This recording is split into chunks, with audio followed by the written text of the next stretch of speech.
Confederate statues have come under the crosshairs of liberals, many having been torn down or removed by local governments to avoid incurring the wrath of the left.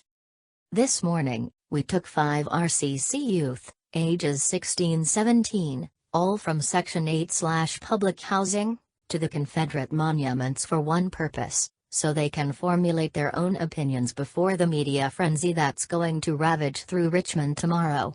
It was a powerful experience, and upon returning back to RCC headquarters, after an amalgamation of input from the other 4 RCC youth, Daquin typed with fervor and produced the piece below.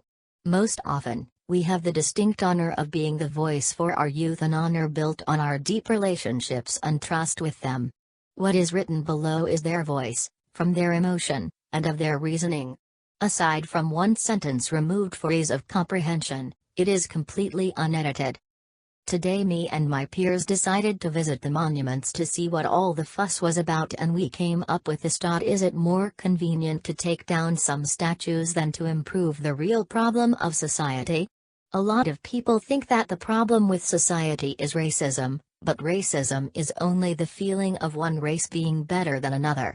From living in low-income areas, we have our own ideas about society. Everybody pointing blame at Monument Avenue and statues that reside there, but those statues never did anything to me or people that I care about. The only thing that ever harmed people in low-income areas is the violence that reside there in low-income areas.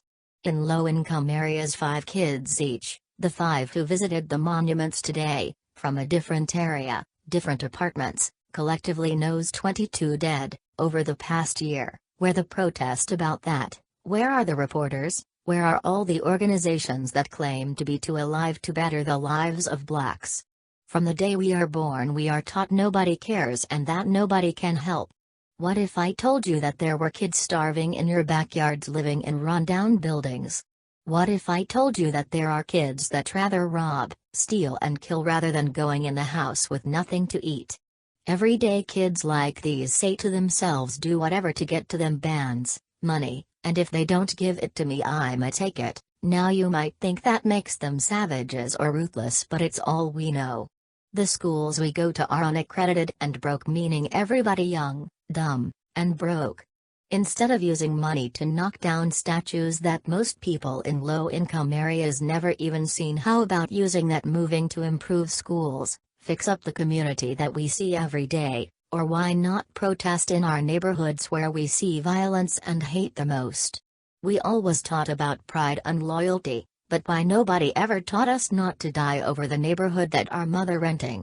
We live in 2 different worlds. We on Instagram holding money to our ears, but you don't call that money over there in your world. Everybody wants to help, but nobody is really helping, are they?